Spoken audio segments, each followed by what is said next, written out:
భారతదేశంలో ఒక గిరిజన తెగ ఉంది. ఇది నాగాలాండ్లో ఉంటుందన్నమాట. సో వీళ్ళని హెడ్ హంటర్స్ అని చెప్పేసి పిలుస్తారు. హెడ్ హంటర్స్ అంటే శత్రువుల యొక్క తలను నరికి వాళ్ళ యొక్క ఇంటి గుమ్మాలు కట్టుకుంటారనమాట.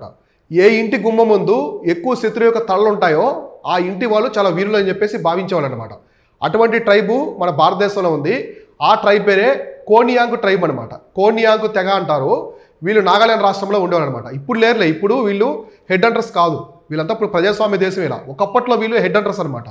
అయితే ఇలాంటి ట్రైబు మనకు ప్రపంచంలో ఇంకో ప్రాంతంలో కూడా ఉంది. అదే బోర్నియో. మనకి ఇండోనేషియా దగ్గర బోర్నియో ఉంది కదా ఐలాండ్.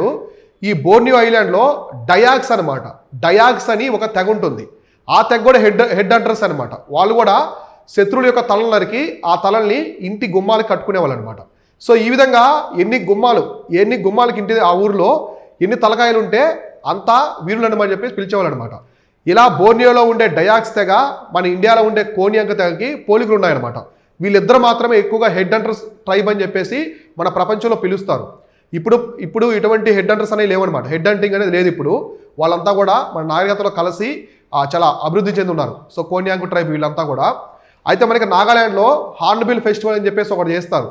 హార్న్బిల్ పండుగ అని చేస్తారు. చాలా పెద్ద పండుగ అనమాట నార్త్ ఈస్ట్ ఇండియాలో. దీన్ని ఫెస్టివల్ ఆఫ్ ఫెస్టివల్స్ అంటారు. ఫెస్టివల్ ఆఫ్ ఫెస్టివల్స్ అని చెప్పేసి పిలుస్తారనమాట. మన భారతదేశ ప్రధాని నరేంద్ర మోదీ గారు కూడా సో చాలాసార్లు ఆ ఫెస్టివల్కి అటెండ్ అయ్యారనమాట. అమిత్ షా వీళ్ళందరూ అటెండ్ అవుతుంటారు. మన హోమ్ మినిస్టర్ అందరూ కూడా. చాలా పెద్ద ఫెస్టివల్. కొన్ని వేల మంది వస్తారనమాట ఆ ఫెస్టివల్ చూడడానికి. చాలా విదేశాల నుంచి అంతా కూడా. మనకు సుమారు 50 మందికి పైగా గిరిజన తెగలు కూడా ఆ ఫెస్టివల్లో పాల్గొంటారు. అర్థమైందా?